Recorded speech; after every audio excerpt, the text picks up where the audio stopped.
लोकतंत्र में मध्यावधि चुनाव राजनेता, राजनीतिक दल, शासन प्रशासन और वोटर सबके लिए सिरदर्द से कम नहीं होते। लेकिन चुनाव हैं तो वोट तो करना ही होगा, क्योंकि मतदान ही लोकतंत्र को परिभाषित करता है। हालांकि घोसी के लोगों का चुनावी मूड बिगड़ा हुआ है। वजह है 7 साल में 7 बार चुनाव।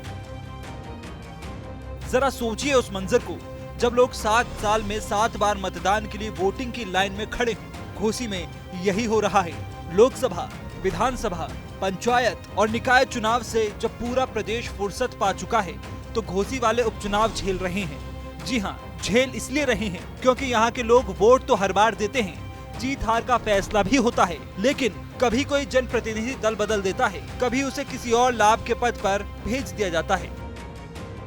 कुल मिलाकर घोसी वाले हर साल मतदान के मोड में रहते हैं। खांटी पूर्वांचल और बाहुबलियों का गढ़ कहलाने वाले मऊ जिले की घोसी विधानसभा एक बार फिर अपनी तकदीर तय होने का इंतजार कर रही है। उपचुनाव तो जैसे घोसी वालों की सियासी किस्मत में गढ़ दिया गया है, इसलिए स्थानीय लोग अब चुनाव के नाम पर खुश नहीं बल्कि तल्ख हो जाते हैं। घोसी की आबो हवा में सियासी चर्चाएं तो हमेशा से घुली हुई थीं, लेकिन अब चुनावी शोर हर साल यहाँ की फिजा में तैरता रहता है।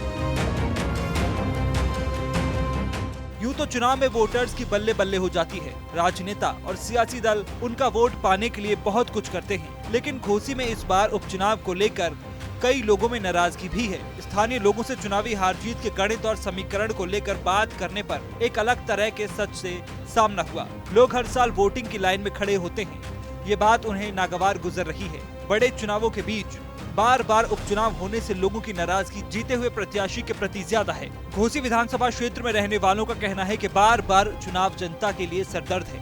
सामान्य चुनाव के दौरान तमाम तरह की प्रशासनिक पाबंदियां होती हैं। उस दौर में तो पूरा प्रदेश या देश चुनाव मोड में रहता है, लेकिन उपचुनाव का ऐलान होते ही वैसे ही पाबंदियां फिर लागू हो जाती हैं। ऐसे में सामान्य कामकाज ठीक से नहीं हो पाता।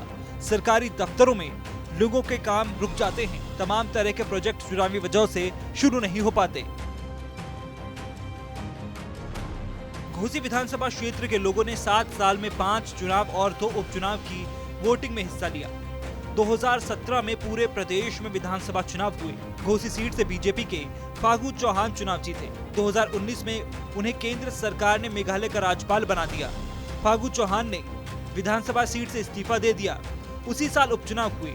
घोसी के लोगों ने उपचुनाव में भी बीजेपी पर भरोसा किया। पार्टी के प्रत्याशी विजय राजभर को जिताकर विधानसभा भेजा। 2019 में घोसी के लोगों ने लोकसभा में वोटिंग की। घोसी लोकसभा सीट भी है और विधानसभा भी। इसके बाद 2022 में विधानसभा चुनाव हुए। इस बार घोसी की जनता ने बीजेपी के बजाय समाजवादी पार्टी पर भरोसा जताया। सपा के टिकट पर लड़े दारा सिंह चौहान को यहाँ के लोगों ने चुनकर विधानसभा भेजा, लेकिन 2023 में उन्होंने घोसी विधानसभा की सदस्यता से इस्तीफा देकर बीजेपी का दामन थाम लिया। घोसी उपचुनाव में एक बार फिर मतदान करने वाले लोग इससे ठीक पहले 2023 के निकाय चुनाव और उससे पहले 2022 में हुए पंचायत चुनाव में वोटिंग कर चुके हैं।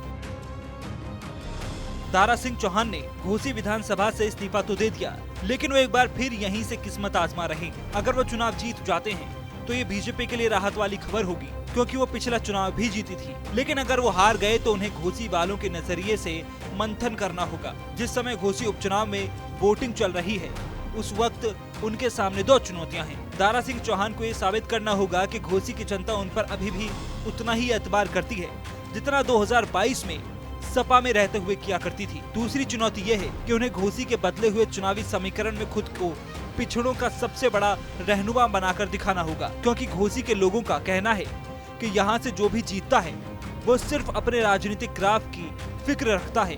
घोसी की तस्वीर और यहाँ के लोगों की तकदीर बदलने की सियासी लड़ाई कोई नहीं लड़ता। राजनीतिक दलों और विश्लेषकों की निगाहें इस बात पर होंगी कि घोसी की जनता बार बार होने वाले विधानसभा चुनाव को लेकर क्या जनादेश देती है, क्योंकि इस बार के उपचुनाव में घोसी वालों के सामने वही चेहरा दल बदल कर उनके सामने है। दारा को जनादेश मिला तो उनके सियासी रसूख को लेकर संदेश जाएगा, लेकिन जनता का आदेश उनके खिलाफ आया तो राजनीतिक दल और राजनेताओं को घोसी के मन की बात समझने के लिए अलग तरह के प्रयास करने होंगे।